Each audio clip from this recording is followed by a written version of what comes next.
They told the janitor's daughter never to touch the helium. 8 minutes later, the MRI stopped screaming, and a child with cancer was saved. Inside the shaded courtyards of Stanford, where white towers gleam as if built for saints of knowledge, there is a small, unnoticed room, only a restroom beside the biomedical imaging hall. There, a 12-year-old girl often waited quietly while her mother mopped the floors. The smell of disinfectant mixed with polished wood. Her eyes, clear and deep, would drift toward a metal door leading into the cryogenic machine room. The girl's name was Maria. Her father had died in a farm accident in California's Central Valley, leaving her mother to survive by working as a janitor. Maria never had a room of her own, but she carried an extraordinary memory. Whatever she overheard, she remembered. One afternoon, while helping her mother clean the hallway, she listened to a physics lecture about helium and thermal expansion. From that day, the voices of metals and cold vapors became familiar music in her mind. Maria was not noisy like most children. She was quiet, almost somber, though not from sadness. Inside her lived a silent stream of knowledge, like groundwater beneath a dry land. The day of destiny arrived one morning in March. The MRI scanner in the biomedical imaging center began to shriek, a piercing metallic cry. The technician on duty rushed in, then summoned the cryogenics team. That scanner was scheduled for an urgent case, a 7-year-old boy with a brain tumor waiting in the room next door. Each minute weighed like a lifetime. Maria, sitting with her mother in the corridor, heard the shrill sound. Her ears seemed to separate the layers of noise. Within the chaos, she recognized that high frequency not as a common mechanical squeal, but as helium trapped in the relief valve, vibrating from cavitation. She stepped closer. Inside the room, Professor Ellen Carter, head of the cryogenics team, frowned. She was famous for her strictness, not known for kindness toward outsiders. When she saw Maria peeking in, her voice was sharp. "This place is not for the children of janitors. Go out!" Maria withdrew, but did not leave. The shriek grew sharper. She laid her hand on the cold metal door. In her mind rose a picture. Liquid helium boiling off, return lines filled with bubbles, a relief valve stuck halfway from uneven thermal contraction, and tiny ice crystals blocking the trap. All the fragments she had overheard over the years now locked together like a puzzle. The engineers argued, none noticing the small girl. Some suggested shutting down the whole system, which meant the patient would wait for days. Professor Carter's voice rose, harsh with anger. "This cryo system is no child's toy." At that moment, Maria spoke. Her voice was small but steady. "Professor, if you vent a little, warm the valve, then reseal. The cavitation will break. The relief valve can be freed with a controlled thermal shock. It will take 7 or 8 minutes." The room froze. A janitor's child had spoken the technical language the trained team had overlooked. Carter's brows drew tight, half scorn, half uncertainty. "You think this is a classroom exercise? If you are wrong, the whole system will be destroyed." Maria's reply came without trembling. "If you leave it like this, it will fail anyway. But with this method, at least there is a chance." A technician leaned toward Carter and whispered, "The child in the next room, waiting longer could be dangerous." Carter had to decide. Her voice cut through the cold air. 10 minutes. If you fail, you will never set foot here again." Maria nodded. Her hand shook slightly, not from fear, but from the chill. Vapor from the helium pipes swirled white, like mountain fog. She stepped forward, laid her small hand on the silver tube, closed her eyes. She listened. The shriek sounded like a cracked flute. She asked the engineer to open the vent gently, letting the gas escape in a pulse. Then she signaled for a quick burst of heat to deliver the thermal shock. The cry grew louder for an instant, then softened, then stopped. The countdown clock showed 2 minutes left. The system screen glowed stable. The MRI was silent again, like a great beast soothed after pain. In the next room, the little boy with cancer was slid into the scanner. Sharp images of his brain appeared. Hope returned. Professor Carter stared at the girl. Her proud eyes shone, though she would not admit defeat. She said only, "Go out. We will speak later." Maria stepped back to her mother, who still clutched the mop, unable to believe her child had just saved $1 million system. That night, when the campus lay quiet, Maria sat by the window of their small apartment, gazing at Stanford's sky full of stars. She knew she was still only a janitor's daughter, nameless in the great halls. But inside her, a flame had been lit, not the fire of pride, but of responsibility. If knowledge can save lives, she must learn more, understand deeper, no matter how long and cold the road ahead. The morning after the MRI incident, the air in the biomedical wing was calmer. The machine purred steadily as if nothing had happened. Yet among those who had been there, silence carried the memory of the girl who had stilled its cries. Professor Ellen Carter, with her sharp suits and clipped voice, began her day as always. Early coffee, a stack of reports, her precise shoes clicking across the marble. She was not a woman given to sentiment. She had spent her life proving herself in a world of men where one mistake meant dismissal. Order, rules, and hierarchy had been her shield, but in her chest lingered a faint disquiet. When she had lain down the previous night, the sound of that child's calm voice had returned, cutting through the whirring of her mind. Vent, warm, reseal, thermal shock with control, words that should not have belonged to a 12-year-old. That morning, as she reviewed system logs, she saw the exact signatures, the cavitation spikes, the stuck valve, the drop in helium pressure. Maria's solution had not been luck. It had been precise. Ellen Carter closed the report and stared at the window. She told herself it meant nothing. Children memorize phrases, repeat them. Still, the nagging thought returned. If not for that girl, the child with cancer would have lost his chance. Maria came back to campus that afternoon, as always, walking beside her mother, carrying a small lunch pail.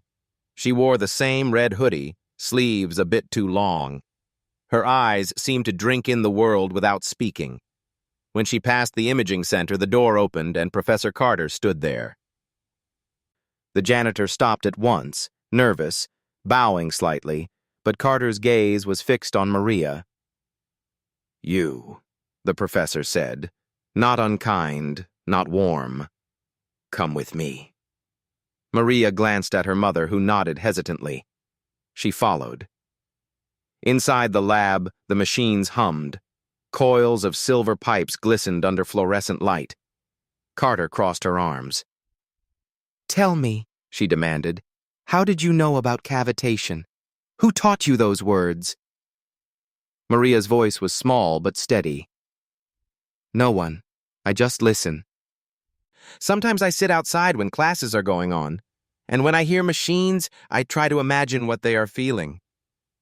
"Machines do not feel," Carter snapped. Then she stopped, hearing the hollowness in her own words. Maria's eyes lifted. "Sometimes they cry, Professor, like yesterday. Nobody heard it. But I did." There was no arrogance, only quiet conviction. Carter's instinct was to dismiss it, to say this was childish fantasy, but the logbooks did not lie. She studied the girl. There was something both fragile and fierce in her. "Listening is not enough," Carter said at last. "This field takes equations, years of study, discipline." Maria lowered her gaze. "I know, but I want to learn, even if it takes me my whole life." The professor was silent. In her long career, she had heard many voices, Students eager, students arrogant, students desperate for approval. Rarely had she heard one so plain and unpolished, yet heavy with truth. Days passed. Maria continued to help her mother clean, yet she found herself drawn to the imaging hall. Sometimes she would sit quietly on the bench outside, scribbling on scraps of paper with a dull pencil, circles, arrows, rough equations. One evening, when the hall was nearly empty, Carter found her there. The girl was sketching a diagram of a cryostat, the proportions uneven but recognizable. "Where did you get that drawing?" Carter asked. "From memory," Maria replied. "I saw it when the door was open." Ellen frowned. "And the numbers?" "I guessed. If helium expands when it warms, then the pressure here must—" Maria hesitated, then wrote a simple equation. PV equals nRT. PV nRT. Carter blinked. The ideal gas law. Not perfectly applied. MRI systems ran at much lower temperatures, but the principle was correct. She sat down beside the girl, surprising herself. "Listen," she said softly. "This is Stanford. Knowledge here is not free. But perhaps it should not be locked away either." Maria looked up, eyes wide. Carter continued, "I will not promise anything, but if you are willing to work, truly work, then I can show you where to begin." The lessons began in secret. After hours, when the halls grew quiet, Carter would allow Maria to sit in a corner of the lab. No formal textbooks, just chalk on a board, scraps of notes. "First," Carter said, "you must learn units. Without them, numbers are meaningless. Kelvin, joule, Pascal." Maria repeated each carefully, writing them on a piece of torn cardboard. Her handwriting was shaky but deliberate. "Second," Carter continued, "equations are not magic. They are stories. Each one tells how nature balances itself. The gas law tells us how molecules push and stretch. Fourier's law tells how heat travels, always from warm to cold, like people seeking shelter." Maria listened as if each word were a lantern lit in the dark. Yet it was not smooth. Sometimes, when Maria made mistakes, Carter's sharpness flared. "No, you cannot just guess. Precision matters. Lives depend on decimals." The girl would lower her head, cheeks flushing. Then, quietly, she would try again. Slowly, Carter began to see in Maria not just memory, but hunger. When asked about entropy, the girl compared it to dust in their small apartment, always spreading, never gathering itself back. When asked about superconductivity, she described the silence of stars. Ellen found herself both unsettled and moved. This was no ordinary child. But Stanford was not a place of pure generosity. Word spread among a few colleagues that Professor Carter was entertaining a janitor's child in her lab. Whispers curled like smoke. One afternoon, a senior administrator confronted her. "Ellen, this is inappropriate. Liability, security, optics. We cannot have children wandering among cryogenic systems." Carter's jaw tightened. "She is not wandering. She is learning." "Learning?" the man scoffed. "She has no place here. Rules are rules." Ellen said nothing, but inside her, a storm grew. She remembered herself as a young woman, told by professors that physics was not for women. She remembered the years clawing her way into respect. And now, here was another child, pushed out by walls of class instead of gender. That night, as she locked the lab, she found Maria waiting by the door. The girl's mother was still working on the upper floor. "Professor," Maria whispered, "am I causing trouble?" Ellen looked at her. The red hoodie hung loose. The eyes held both fear and longing. For a moment, the professor wanted to say yes, to protect herself, to push the child away. But then she thought of the boy in the MRI, of the silence after the machine had breathed again. "You are not the trouble," she said softly. "The trouble is blindness." Maria tilted her head. "Blindness?" "Yes," Carter answered. "When people refuse to see what is right in front of them." Over the next weeks, the secret lessons continued. Maria learned about cryogenic fluids, phase transitions, why helium, so light, so elusive, could reveal the invisible patterns of the human body. "Liquid helium," Carter explained, drawing a curve on the board, "boils at 4 Kelvin, almost absolute zero. It lets magnets carry currents without resistance. That is why an MRI can see into the brain without burning it." Maria traced the curve with her finger. "So it is like giving the magnet a bed of ice to sleep on." Ellen smiled despite herself. "Yes, a bed of ice." For the first time in many years, the professor felt something stirring in her. Not just the drive to prove, not just the weight of responsibility, but a quiet joy of passing on flame to another. Yet the tension mounted. The administration grew impatient. One evening, a formal letter arrived on Carter's desk. "Professor Carter, it has come to our attention that unauthorized individuals have been present in restricted facilities under your supervision. This is a breach of university policy. Further instances may result in disciplinary review." Ellen held the letter for a long time. She thought of her reputation, her career. Then she thought of the girl, scribbling equations on scraps of cardboard, eyes shining like small stars. The professor set the letter aside. Some rules deserve to be bent or broken for the sake of truth. That night, Maria sat once more by the window of her small apartment, looking at the lights of Stanford across the trees. She felt both fear and hope. She knew the professor was risking something for her, and deep inside, she promised herself, one day she would not only understand these machines, but build new ones, machines that listened, machines that healed. In the quiet, the sound of yesterday's shriek returned to her memory, and then the silence after. A silence full of possibility. Spring sunlight fell through the arched windows of Stanford's biomedical building, painting long stripes across the tiled floor. Maria sat quietly on a bench, waiting for her mother to finish cleaning the upper levels. In her lap lay a notebook scavenged from discarded supplies. Half the pages were smudged, but she treasured them. Inside, she had begun to copy the equations Professor Carter whispered to her in their secret lessons. Gas laws, Fourier heat transfer, magnetic resonance basics. She was tracing the word entropy again when a voice cut the air. "What is this?" Maria looked up. A tall man in a dark suit stood over her. His hair was neat, his expression sharp as glass. She recognized him vaguely.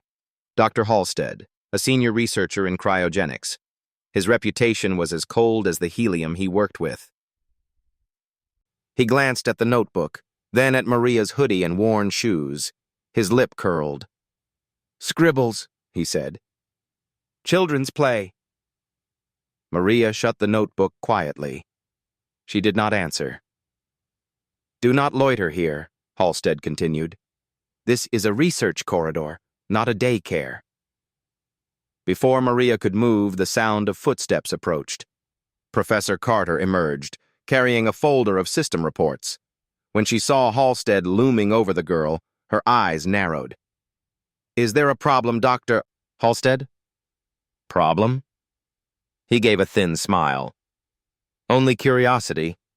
Why is a janitor's child camped outside our labs with a notebook of formulas? Unauthorized access, Ellen.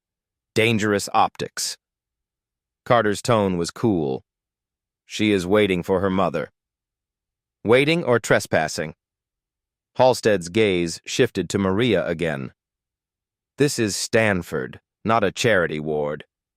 Our reputation cannot risk gossip about children playing scientist." Maria stood, clutching her notebook. Her face burned, but she kept silent. "Go on, Maria," Carter said gently. "Help your mother. I will handle this." The girl nodded and slipped away, her footsteps light yet heavy with shame. That evening, Carter faced Halstead in the faculty lounge. His words were blunt. "Ellen, you have always guarded standards. Do not let sentiment cloud them now. A janitor's child does not belong near multi-million-dollar machines. We have safety protocols, liability, donors to appease. If word spreads, you will be called reckless." Ellen held her cup of black coffee, her expression unreadable. "She is not reckless. She listens. She sees patterns." Halstead snorted. "Patterns? Parroting words she overheard. Do not romanticize. Genius is forged through years of discipline, not childish guesses." Carter's voice hardened. "She stopped the MRI from collapsing when none of us had the answer. You were not there, Halstead. I was." His smile sharpened. "Anecdotes do not make a scientist. Do not risk your career for a child who will never set foot in Stanford as a student. Rules are rules." Ellen looked away, her jaw tight. She remembered nights in her own youth when men like Halstead had told her the same. You do not belong. She had fought to stay. Now another child faced the same wall, but higher, colder. Maria sensed the tension in the days that followed. Professor Carter was more distant, her lessons shorter, her eyes shadowed by worry. One evening, Maria asked softly, "Professor, am I making trouble for you?" Ellen paused, chalk still in her hand. "Why do you ask?" "Because Dr. Halstead looked at me like I was dirt. Like I had no right to be here. Maybe he is right." Ellen turned, eyes fierce. "Listen to me. People like Halstead guard doors with locks of pride. They forget knowledge is not their property. It belongs to the curious, to the hungry. You have as much right to learn as any student in these halls." Maria's voice trembled. "But I am not a student. I am just a janitor's kid." The professor softened. "And I was once just a farmer's daughter. I knew nothing of physics until a teacher opened a book for me. If I had believed the voices telling me I did not belong, I would not be standing here." Maria looked at her notebook, where the word entropy still waited. "Then I will not believe them either." The next test came soon. The imaging center prepared for an experimental sequence requiring ultra-stable fields. Halstead was in charge, overseeing the team. Maria happened to be nearby, cleaning supplies stacked against the wall as she waited for her mother. Inside the lab, alarms began to beep. Halstead barked orders. "Increase the coolant flow. Stabilize the pressure." But the readings grew worse. From the doorway, Maria heard a faint tremor in the pipes. Not the scream of failure, but a subtle whine like glass under strain. She knew it. Trapped bubbles again. Before she could stop herself, she called out, "The vent line! It needs pulsing, not continuous flow. Otherwise, the cavitation grows." The room froze. Halstead turned, fury flashing. "You! Silence! This is not your playground!" But the engineers hesitated. The girls' words echoed what they themselves had suspected. Halstead snapped, "Do as I say." Carter's voice cut across his. "Hold." She looked at Maria. "Explain." Maria swallowed. "If the gas escapes in pulses, it breaks the bubbles before they chain. But if you keep it steady, the bubbles join and block." Ellen studied the monitors. The signature matched. She made a swift decision. "Do as she says. Pulse the vent." Reluctantly, the engineers obeyed. The readings steadied. The whine faded. The system stabilized. For a long moment, silence held the lab. Then Halstead's voice, low and venomous, reckless, dangerous. One lucky guess does not make her a scientist. Carter faced him, calm but unyielding. Two lucky guesses, Halstead. How many until you call it skill? That night, Maria sat again by her window, notebook open under a dim lamp. She copied equations carefully, though her pencil was nearly worn to wood. Her hands shook a little, not from fear, but from the weight of what had happened. She whispered to herself, "I will not be silent, not even if they hate me." Her mother entered quietly, weary from her shift. She brushed Maria's hair back and kissed her forehead. "You carry your father's stubbornness," she murmured. Maria smiled faintly. "Then maybe it will keep me standing." Professor Carter, alone in her office, read the letter of warning again. The administration's words were sharper now. Continued presence of unauthorized individuals will result in disciplinary action. She set the letter down, her eyes drifting to the chalkboard where Maria's crooked handwriting still lingered. PVENRT, PVNRT. Ellen Carter closed her eyes. She knew the risk, but she also knew that knowledge, once kindled, could not be smothered. She whispered into the quiet room, as if to herself, "Let them threaten. I will not extinguish a flame." May arrived, and with it the heavy scent of jacaranda blossoms on Stanford's courtyards. Maria still came each day with her mother, her notebook hidden inside her hoodie. Professor Carter continued the quiet lessons, though the pressure from colleagues grew louder.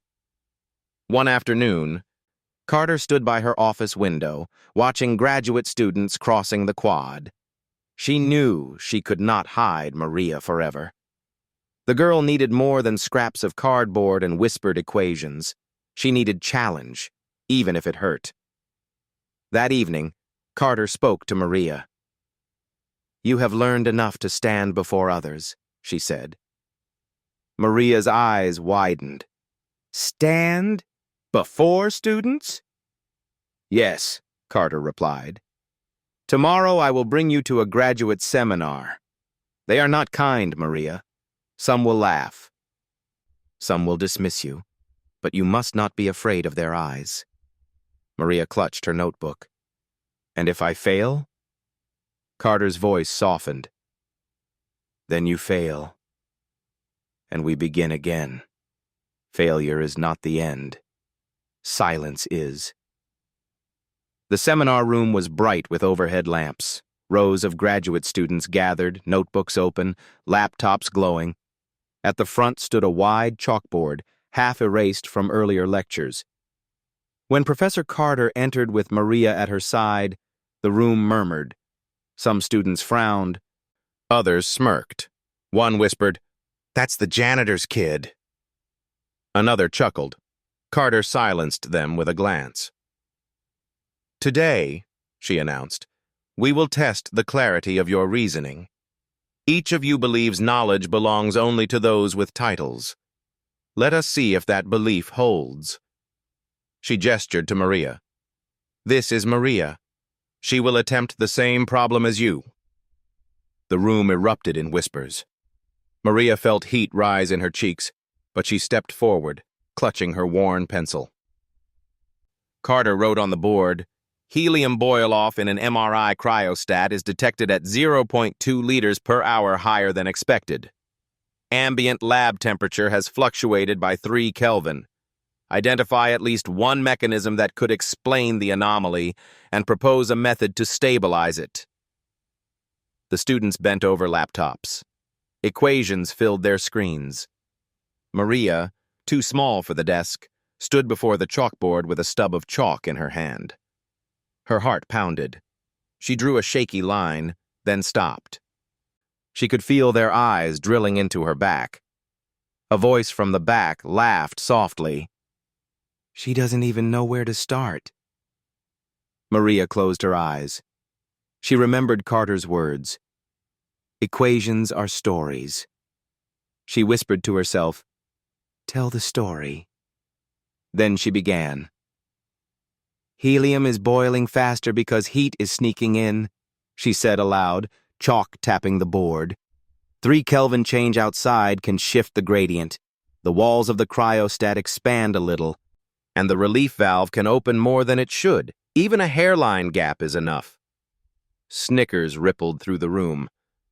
Child's imagination, one student muttered. Maria kept writing, awkward but steady. If the valve is breathing when it should not, helium escapes. That explains the 0.2 liters. The way to test is to cool the valve quickly, then warm it slowly, to see if the rate steadies. A controlled thermal cycle. Like listening to the machine breathe. The board now showed her crooked sketch. The valve, arrows for heat flow, a jagged line for expansion. The room quieted. The words were simple, but the reasoning was sound. A tall student challenged her. Where is your math? Show the heat transfer equation or it's just a story. Maria turned, chalk trembling in her hand. She had memorized fragments. She wrote, QSAL KADT D, QSAL KADT D. Her letters were crooked. But Fourier's law of conduction appeared on the board. QQ is the heat, she explained softly. KK is how well the metal carries heat. AA is the area. DT is the temperature difference. DD is the thickness. If QQ rises, helium boils more. Silence fell. Even the tall student leaned back, uneasy. Professor Carter stepped forward. Her voice carried weight. You asked for equations. She gave you the correct law, applied to the correct mechanism. Tell me, how many of you considered valve expansion before she spoke? No hands rose. The professor's gaze swept the room. Then do not laugh at her again. Maria stood still, chalk dust on her fingers, breath shallow. She wanted to vanish, yet something warm bloomed in her chest. After the seminar, as the students filed out, some glanced at her differently, not with respect yet, but no longer with pure scorn. In the hallway, Maria whispered, Professor. My hand was shaking so badly. Carter placed a firm hand on her shoulder. Good. That means you were alive. Every mind trembles before it finds its strength. Maria smiled faintly, clutching her notebook tighter. But not everyone was moved. That evening, in a private meeting, Dr. Halstead confronted Professor Carter. Reckless, he spat. You paraded a child in front of graduate students. You turned a laboratory into a circus. This is not how science is taught. Carter's eyes were calm. Then tell me how science should be taught. By locking doors? By mocking the poor? Maria solved what your students missed. Halstead's face darkened. She embarrassed them. She embarrassed you. You think donors will be pleased to hear of a janitor's brat lecturing in Stanford halls? Ellen leaned forward. Her voice was low, sharp as steel. I think one day, when she stands where you never dreamed, the donors will beg to have their names beside hers. Halstead left without a word, but his shadow lingered. That night, Maria could not sleep. She replayed the seminar again and again, the laughter, the silence, the chalk under her trembling fingers. Her mother came in, tired but gentle. Maria, what happened today? Maria hesitated, then whispered, They laughed at me, but then they listened. Her mother stroked her hair. People laughed at your father, too, when he tried new ways on the farm. They stopped laughing when the crops grew taller. Let them laugh. Truth has long roots. Maria closed her eyes. In the darkness, she saw the chalkboard glowing faintly, her crooked letters shining like constellations. The weeks after the chalkboard trial carried a strange quiet. Maria no longer walked invisible through the biomedical halls. Some graduate students now nodded to her in passing, though a few still sneered. Whispers followed her steps, the janitor's kid who solved the valve problem. Professor Carter continued the lessons, but there was weight in her eyes. She knew Stanford could be as cruel as it was brilliant. Admiration one day could turn into scorn the next. Maria did not care for whispers. What mattered to her was the hum of machines, the curves of equations, the steady rhythm of discovery. She filled more pages in her notebook, practicing heat flow problems, sketching cryostat chambers. Sometimes her handwriting trailed off into small drawings, pipes like rivers, valves like gates in a dam. But in the shadows, resentment grew. Dr. Halstead had not forgotten the humiliation of the seminar. He saw in Maria not a child, but a threat to his authority. Each time her name was mentioned, his jaw tightened. The opportunity came on a rainy evening. The imaging center prepared for a calibration test of the superconducting magnets. Carter was away at a faculty meeting, leaving Halstead in charge.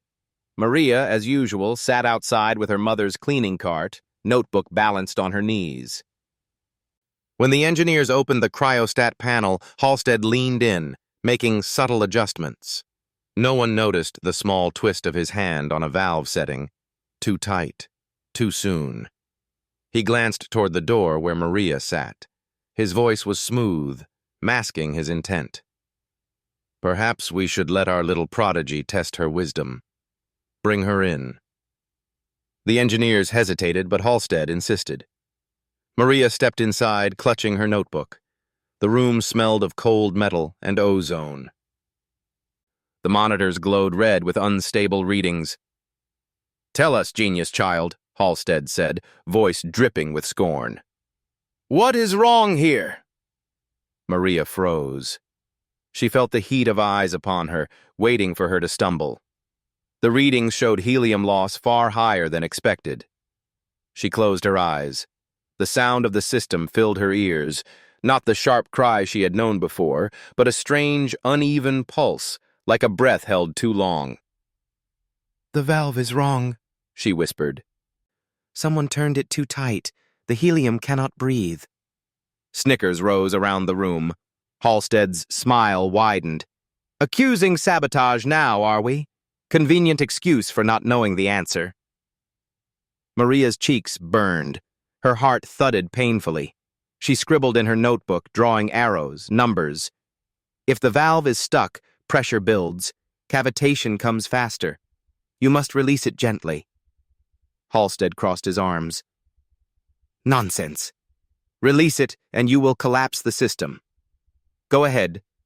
Prove yourself and destroy the magnet." The engineers looked uncertain. Maria's small hand trembled over the panel. At that moment, Professor Carter entered, rain still dripping from her coat. Her eyes swept the scene.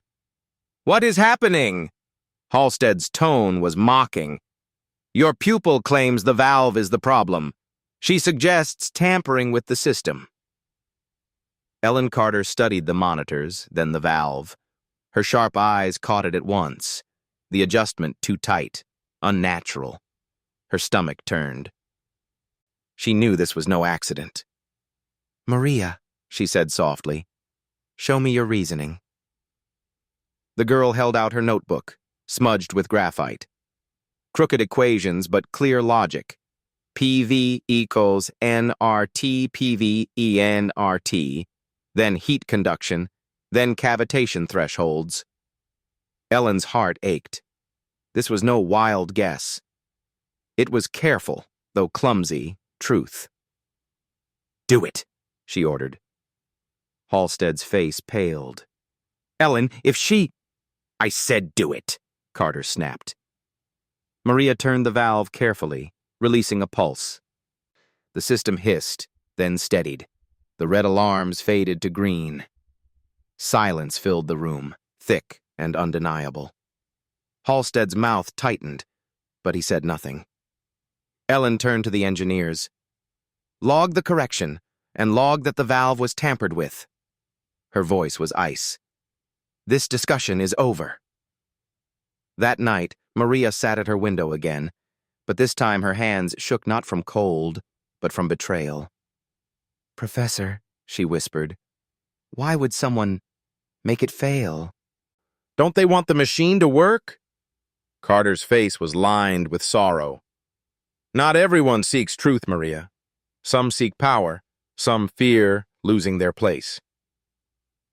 But if machines save lives, why fight? Because pride blinds, Carter said. And blindness can be crueler than ignorance. Maria lowered her gaze. Then maybe I should stop. Maybe I am making too many enemies. Ellen knelt beside her. Listen to me. You carry a gift. You see what others miss. That is why they fear you. But you must not let fear decide your path. Tears welled in Maria's eyes. It hurts, Professor. It hurts when they laugh, when they look at me like dirt. Carter placed a firm hand on her shoulder. Then remember this. Dirt is what seeds grow in. Let their scorn be your soil. From it, your roots will deepen. The next morning, the administrators received the incident report. They chose silence. No scandal, no investigation. The system had been saved, and that was all they cared to know. But Maria carried the memory. In her notebook, beneath equations, she wrote one sentence in crooked letters: "Truth is heavier than pride." Summer drifted into Stanford with its heavy heat. The jacaranda blossoms had fallen, leaving purple stains on the walkways. Maria still came with her mother each day, still scribbled equations on scraps, still followed Professor Carter into quiet corners of the lab when no one was watching. Yet something inside her had changed since the sabotage. She was quieter, if that were possible, her eyes often shadowed. She trusted machines more than people now. Machines, at least, were honest when they failed. Professor Carter watched her closely. She knew the wound of betrayal, but she also knew that healing sometimes came not from greater battles, but from small mercies. One afternoon, as they left the imaging hall, they passed a student slumped against the wall. His name was Daniel, a first year struggling through the physics core. His hands clutched a sheaf of notes, eyes red from exhaustion. Carter paused. "Daniel, you look ill." The boy groaned. I can't make sense of the thermodynamics problem set. I've tried for days. The exam's tomorrow. My head feels like it's splitting." Ellen was about to offer a brief explanation, but then she saw Maria watching with quiet intensity. "Maria," she said softly, "why don't you try?" The girl blinked. "Me?" "Yes. Sometimes a fresh voice can help." Daniel gave a weak laugh. "The janitor's kid? Really?" But Carter's eyes warned him. "Listen." Maria knelt beside him, pulling her notebook close. Her pencil scratched. She drew a small box, arrows moving in and out. "Heat is like footsteps," she said gently. "When more footsteps go in than out, the box warms. When more leave, it cools. That's all thermodynamics is, footsteps of energy." Daniel frowned, then leaned closer. "Footsteps." She wrote an equation. Du is Q. W, du, Q, W. "This is the first law," she explained. Du is the change inside the box. Q is footsteps of heat. W is footsteps of work. If more heat enters than work leaves, the box grows hotter. Daniel's brow eased slightly. Like balancing a checkbook? Maria nodded eagerly. Yes. Money in, money out. Energy in, energy out. The universe keeps its books carefully. The boy chuckled weakly. No professor ever explained it like that. Maria smiled shyly. Machines are just boxes keeping accounts. If you listen, you hear the footsteps. For the first time in weeks, Daniel's eyes lit with understanding. I think I get it. Professor Carter stood silently, a warmth rising in her chest. She had seen Maria solve equations, face sabotage, withstand scorn. But here, she saw something greater, the gift of giving knowledge away. The next day, Daniel passed his exam. He returned to Maria, notebook in hand, gratitude plain on his face. "I don't know how to thank you," he said. Maria shrugged, embarrassed. "You listened. That's enough."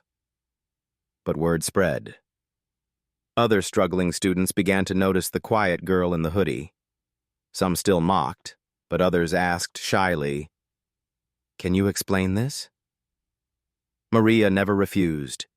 She explained entropy as dust spreading in a room, superconductivity as stars whispering in silence, pressure as the weight of invisible hands pressing on walls. Her notebook filled not only with equations, but with metaphors, bridges between cold symbols and living images. Professor Carter watched all this with mixed emotions. Pride, yes, but also fear.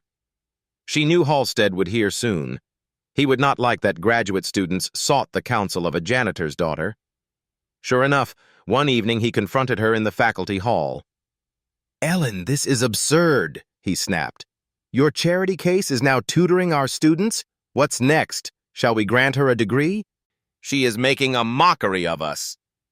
Carter's voice was calm, but her eyes blazed. "If it is mockery to explain truth so simply that even the weary can grasp it, then perhaps we should all be mocked." Halstead's lips thinned. "You are losing perspective. You risk your standing." "Then let it be lost," Ellen replied. "Better to lose standing than to lose the flame." That night, Maria returned home with her mother, weary but glowing faintly. She had spent hours helping another student untangle a problem about magnetic flux. Her mother, washing her hands raw from chemicals, asked gently, "Why do you spend your strength helping them? They mock you." Maria hesitated, then whispered, "Because when they finally understand, their eyes, they shine, and it makes me feel less alone." Her mother stroked her hair, tears in her tired eyes. "Your father would have been proud. He always said, 'Knowledge shared is seed sown.'" Maria clutched her notebook. She thought of seeds, of dirt, of roots reaching quietly in the dark. A week later, Professor Carter arranged a small gathering in the lab, not a seminar, not an official event, just a circle of students who had come to hear Maria explain. Ellen stood aside, arms crossed, watching as the girl drew clumsy diagrams on the board. "Think of entropy like spilled sugar," Maria said. "You can sweep it, but it never piles perfectly again. The universe likes to scatter. It is its way of painting." The students laughed softly, not with scorn, but with relief. The mystery that had weighed on them now seemed simple, almost gentle. Ellen's eyes misted. She had lectured for 30 years, yet never seen such humility disarm confusion so quickly. But outside the lab, tension mounted. Halstead lobbied administrators, arguing that Carter endangered the university's reputation. Memos flew, meetings were held. Carter knew the storm was coming. Yet in the quiet of that evening, as she watched Maria surrounded by students listening, she thought, "Let the storm come. This flame is worth it." Later that night, Maria sat at her window as always, stars scattered above. She whispered to herself, "Machines can be healed. People too. Maybe that is what I am meant to do." And for the first time, her dream expanded beyond pipes and magnets. She saw herself one day returning to her father's valley, opening a place where children like her, poor, unseen but burning with curiosity, could sit with chalk and light in their eyes. Autumn came to Stanford with dry winds and leaves drifting across the courtyards. Maria still came every day, notebook in hand, hoodie sleeves rolled at the cuffs. She still sat with students, explaining equations in her shy, halting way. More and more of them now sought her out. But whispers reached the administrators.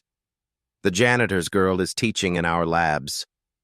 Professor Carter is undermining standards. Donors will not like this.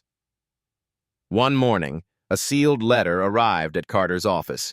The summons was clear: a formal hearing before the faculty board, accusations, violation of policy, unauthorized access, compromising safety. Ellen Carter read the letter in silence. Her hands did not shake, but her jaw tightened. She had expected this, yet she thought of Maria, of the flame in those eyes, and her heart ached. The hearing was held in a tall hall of oak and glass. Portraits of past provosts lined the walls, stern faces looking down from gilded frames. At the long table sat the board, deans, senior faculty, administrators in gray suits. Dr. Halstead sat near the center, lips curved in satisfaction. Students and staff filled the back rows. Among them sat Maria, small in her red hoodie, notebook clutched tight. Her mother sat beside her, hands folded, eyes weary but proud. The provost cleared his throat. Professor Carter, you are called here to answer charges. It is alleged that you permitted an unauthorized individual, a minor, to enter restricted laboratories. Further, that you allowed her to participate in experimental procedures, endangering university equipment. How do you plead? Ellen rose, spine straight. Her voice was steady. I plead guilty to letting her learn, guilty to letting her listen, guilty to refusing blindness. A murmur rippled through the hall. Halstead's voice cut sharp. Let us be clear. This child has no credentials, no training, no safety clearance. Yet she has tampered with million-dollar machines. This is not generosity. It is recklessness. And if donors hear that Stanford lets janitors' children run experiments, our reputation will be ruined. The provost nodded gravely. Professor Carter, you are esteemed, but rules cannot bend for sentiment. Ellen's eyes blazed. Sentiment? Is it sentiment when she solved a cavitation crisis that none of us could? Is it sentiment when she steadied a system you would have shut down? She has done more than guess. She has listened where others would not. Gasps rose from some students.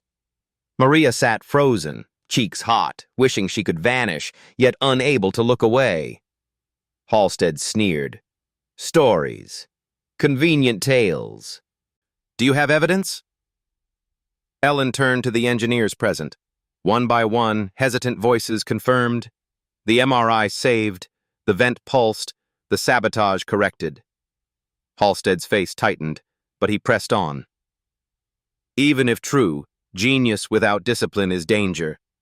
Do we let a child drive a train because she has watched its wheels? Stanford is not a charity ward. It is a sanctuary of excellence. The provost leaned forward. Professor Carter, do you deny that bringing her here violates every regulation we uphold? Ellen stood silent for a long moment. Then she spoke quietly. I do not deny it. I only ask, what is the worth of regulations if they choke the very flame they were meant to protect? Knowledge is not our possession. It is a river. If we dam it, it will find another path. Her words hung in the air like a bell. To the shock of all, a small voice rose from the back. Please, may I speak? It was Maria. She stood, notebook pressed to her chest. The provost frowned, but curiosity silenced him. Maria stepped forward, trembling but resolute. Her voice was thin, yet every word carried. I am not a student here. I know that. I am just a janitor's daughter. I sweep floors. I listen through doors. I should not be in your labs, but when the machines cried, I could not ignore them. I only wanted to help. She opened her notebook and held up a page filled with crooked equations. I do not have polished words. I only have these. I learn because I cannot stop listening. If that is wrong, then punish me. But please, do not punish Professor Carter for believing I could learn. A hush fell over the hall. Even the portraits seemed to lean closer. Ellen's throat tightened. Never in her long career had she felt so proud or so afraid. Halstead broke the silence. Touching, but rules remain. This girl is no student, no scholar. Remove her from our halls before she becomes our shame. The provost conferred with the board. Whispers circled. At last he spoke. The board rules that Professor Carter acted in violation of policy. A formal warning will be placed on her record. Further violations will result in dismissal. As for the child, she is forbidden from entering restricted laboratories again. A gavel struck wood. This hearing is closed. The hall emptied. Halstead walked past with a smile thin as wire. You see, Ellen, sentiment has its price. Ellen did not answer. She went to Maria, who stood pale and silent beside her mother. Outside, under the wide Stanford sky, the girl whispered, I am sorry, Professor. Because of me, you were punished. Ellen knelt, looking into her eyes. Maria, never apologize for seeking knowledge. If punishment is the price, then it is cheap compared to the flame you carry. The girl swallowed hard. But they said I cannot come again. Ellen's gaze was fierce. Walls can stop bodies, not minds. You will learn still. I will find a way. Maria clutched her notebook tighter, as if it were a lifeline. Then I will not stop.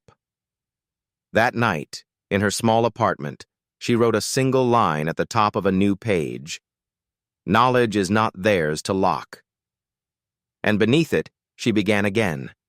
Equations, sketches, metaphors. Her flame, though bruised, burned brighter still. The lab doors were now closed to Maria. Guards did not chase her, but the warning was clear. She no longer sat in the imaging corridor. She no longer placed her small hand on the silver pipes. Instead, she carried her notebook everywhere. The worn pages became her laboratory. Where others had metal and wires, she had pencils and imagination. Her mother worried. Maria, you spend all night drawing circles and numbers. You will make yourself sick. But Maria only smiled faintly. Machines still talk, Mama, even if I cannot touch them. I hear their voices in my head. I can still listen. Professor Carter, bound by the ruling, kept Maria away from the restricted halls. But she could not stop meeting the girl after hours in quiet classrooms. There, under dim chalkboard lights, they continued their lessons. One evening, Carter found Maria already at the board, scribbling furiously. Crooked arrows, jagged curves, notes spilling over. What are you doing? Carter asked. Maria turned, eyes shining. I am building an experiment on paper. Ellen raised a brow. On paper? Yes. If they will not let me touch machines, I will make one in my mind. I will run it here. She tapped her forehead. Ellen walked closer. The board showed a strange sketch. Coils, pipes, a chamber, and equations scrawled beside them. Maria explained, voice trembling with excitement. The MRI uses helium to keep the magnet cold. But helium is costly, and it leaks. What if we recycle the boil-off directly into a miniature cryo-cooler? Like a loop that drinks its own breath. It would waste less. It would last longer. Ellen froze. She had heard whispers of such ideas among senior researchers, helium recovery systems. But here, a 12-year-old was sketching a prototype in chalk. "How would you cool it again?" Carter asked cautiously. Maria pointed to her jagged curves. "Use the Joule-Thomson effect. If the gas expands through a small valve, it chills. If we time it right, the loop keeps feeding itself, like a heartbeat that pumps and cools at once." Ellen's breath caught. The child had not merely repeated knowledge, she had made a leap. "Have you tested the numbers?" Maria nodded eagerly. "Here." She held out her notebook. Pages were filled with equations, rough but coherent, estimates of flow rates, pressures, temperatures. Ellen turned the pages slowly, awe dawning. The math was messy, but the reasoning was sound. "Maria," she whispered, "do you know what you have done?" The girl bit her lip. "Is it wrong?" "No," Carter said, voice thick. "It is vision. You are not only listening to machines, you are dreaming new ones." The following week, Maria refined her paper experiment. She drew neater diagrams, labeled valves and traps, traced flow arrows. She imagined the hiss of gas, the thrum of magnets. In class one night, she shyly showed Carter a fresh page. "Look, I added sensors that listen for frequency shifts in the helium. They could warn before cavitation starts, like stethoscopes for machines." Ellen stared at her. Stethoscopes for machines, a metaphor both poetic and precise. "Maria," she said slowly, "I will not call you a janitor's child anymore. You are an engineer of the mind." The girl flushed, hiding her smile behind her sleeve. But word traveled again. Some students who had seen her chalkboard sketches whispered of the janitor girl building imaginary machines. Laughter spread. Halstead heard, and his scorn sharpened. "Scribbles on cardboard," he scoffed in a meeting. "Childish fantasy. No proof, no models, nonsense." Ellen bit back her fury. She knew better. She had seen the spark in Maria's eyes, the elegance buried in rough chalk. One night, after a storm, Maria sat by her window, stars hidden by clouds. She whispered to herself, "They can take the lab, they can take the pipes, but they cannot take my paper machines." Her mother, folding laundry, asked softly, "And what will you do with these machines, little one?" Maria looked up, her eyes clear. "I will build them someday, and when I do, no child will have to wait in pain because a magnet failed." A week later, Professor Carter brought Maria into her office quietly, long after the halls emptied. On her desk lay a sealed folder. "I submitted your sketches," Ellen said quietly. Maria's eyes widened. "Submitted?" "To a colleague I trust, anonymously. I told him only that it was the work of a bright mind. He thinks it is promising. He wants to discuss it further." Maria clutched her notebook tight. "But what if they find out it was me?" Ellen's smile was gentle. "Then let them. Brilliance cannot be hidden forever." Maria's heart raced. For the first time, her paper machines were no longer secrets scribbled in the margins. They had stepped into the world.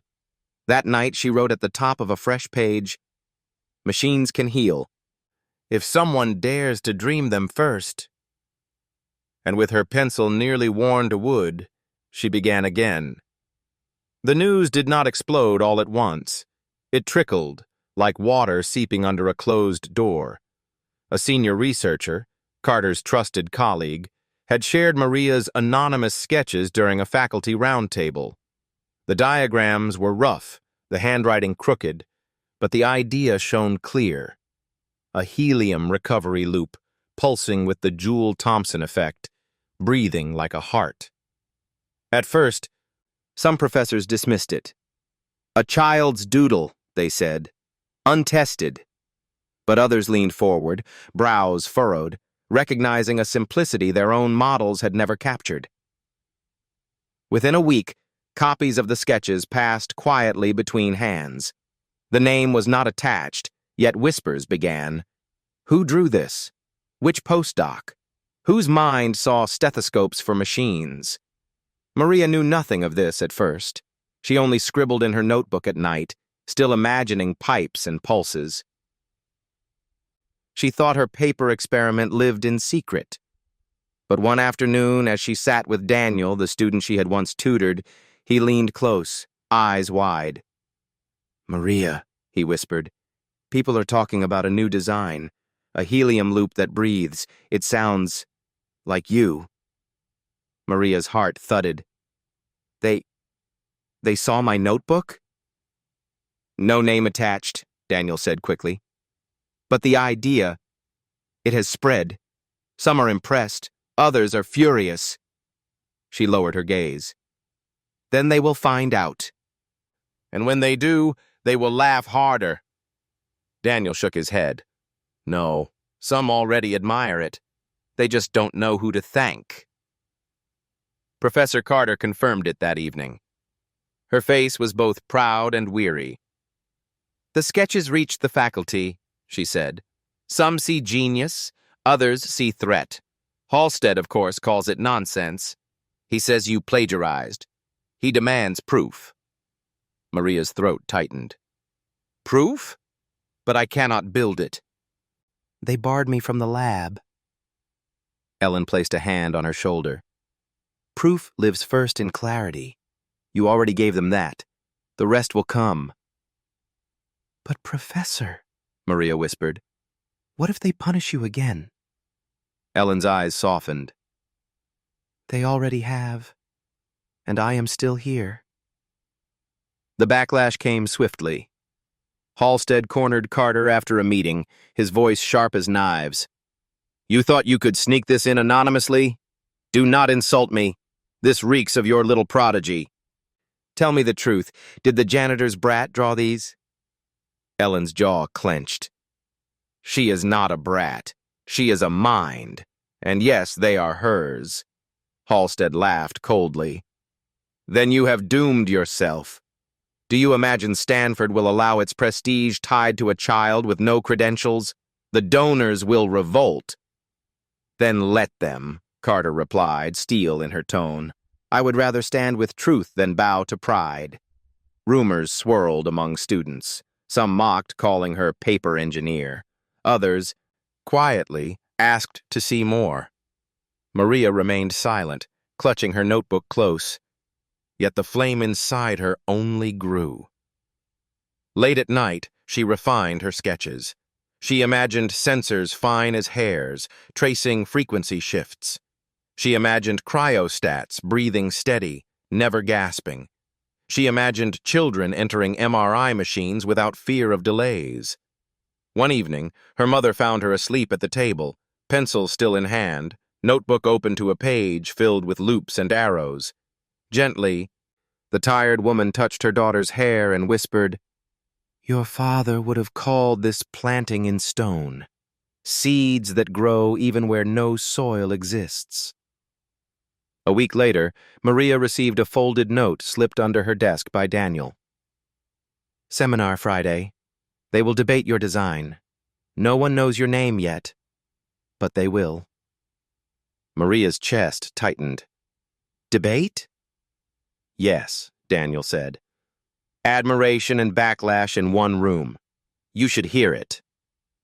Friday arrived.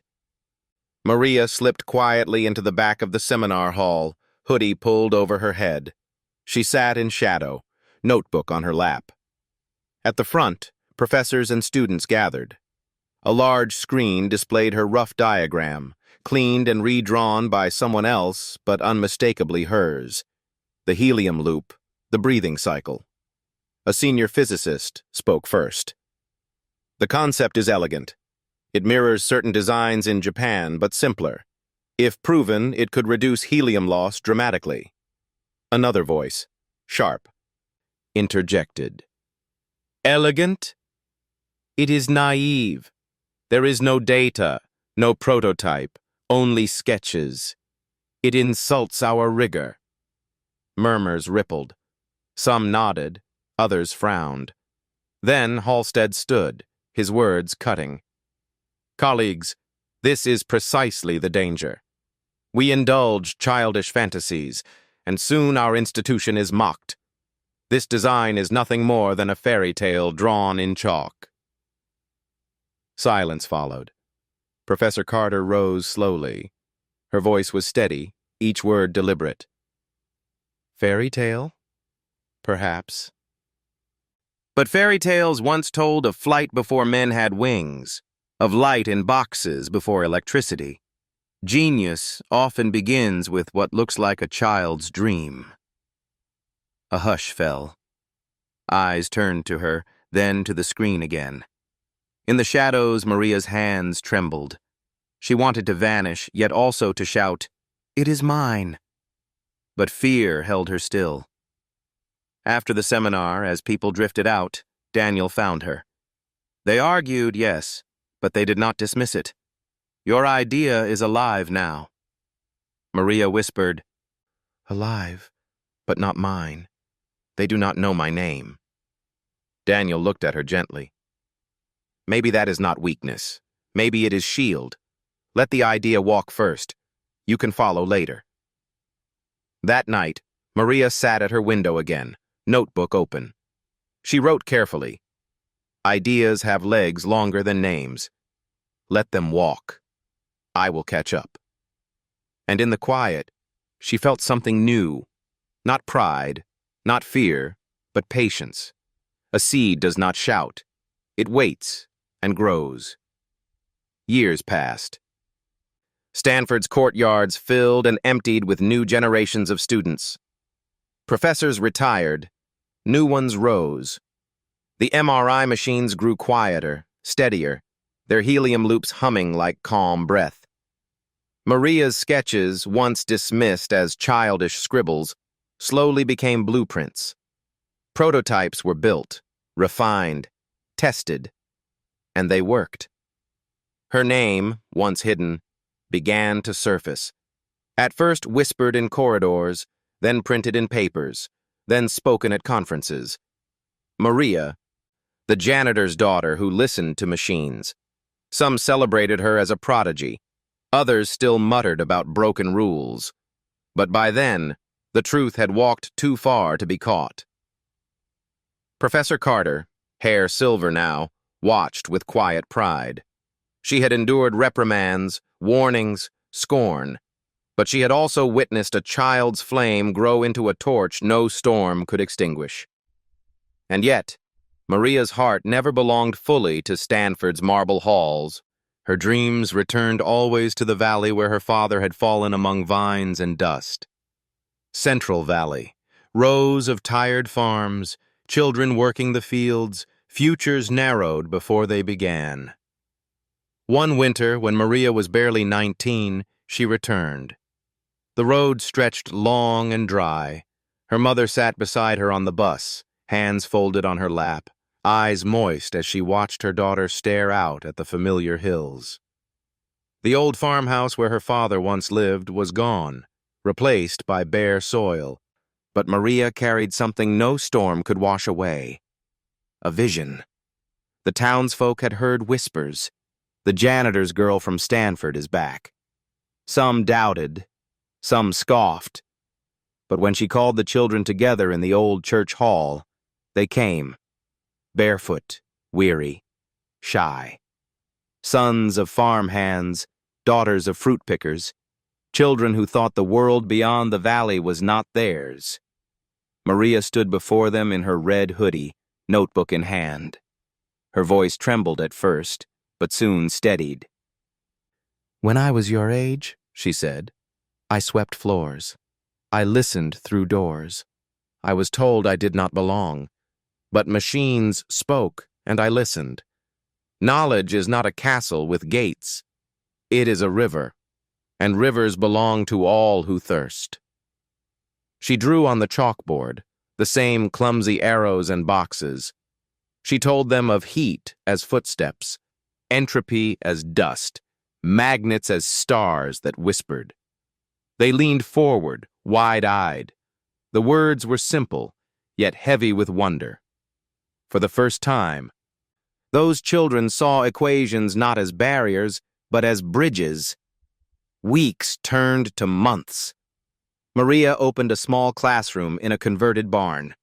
The walls were patched with plywood, the floor uneven, but inside was warmth. Chalkboards salvaged from scrap, benches made from planks. Here she sowed seeds. She taught the language of molecules, the patience of numbers, the poetry of stars. She told them, "Machines can be healed. People too. Knowledge is how we mend." The children began to believe. They scribbled their own crooked equations, laughed when mistakes smudged, cheered when light bulbs flickered on from small experiments she rigged with wires and batteries. And slowly, the valley began to change. One evening, as the sun bled gold over the fields, Maria sat outside with her mother.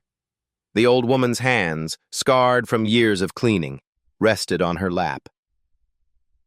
"You have built what your father dreamed," her mother whispered. "A place where children's roots can grow deep, even in poor soil." Maria's eyes filled. "It is not mine, Mama. It is theirs. I only opened the door." Her mother squeezed her hand. "And that is enough. Doors are heavy. Not everyone can lift them." Professor Carter visited once, years later. Her hair white, her steps slower, but her eyes still sharp.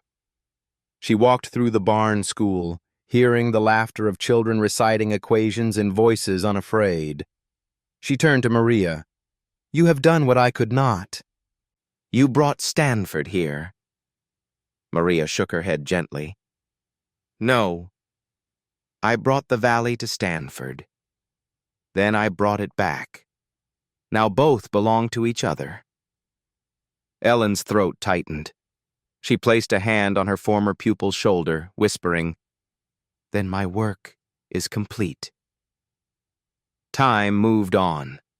Machines in great hospitals across the world now hummed with the rhythms of Maria's ideas.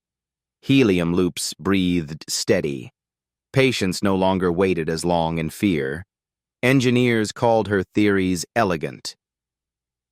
But in the valley, among dusty fields, Maria was simply teacher. When villagers asked her why she had returned, she answered softly, "Because roots matter. Because knowledge is seed, and seed belongs in soil." One evening, as the barn glowed with lamplight, Maria gathered her students and told them a story. Once, a little girl sat outside a door, forbidden to enter. She had nothing but a notebook. She listened when no one thought she could. She heard machines cry, and she answered. They laughed, they mocked, they tried to silence her. But she kept writing, kept dreaming, kept sewing, and one day, her paper machines breathed life into real ones. The children's eyes shone. One whispered, "Was that you?" Maria smiled, closing the notebook gently. "It could be any of you. That is the truth." That night, she sat alone by the open barn door, watching stars scatter above the valley, the same stars she had watched from a janitor's apartment window years before. She whispered to the dark, "Papa, I brought it home." And in the silence of the fields, it seemed the earth itself exhaled, as if a great machine, healed at last, had found its breath again. Stories like Maria's remind us that knowledge belongs to every heart willing to listen. If this story touched you, share it with someone who still believes in second chances. And if you'd like to hear more quiet tales of hidden genius, stay with us on this journey.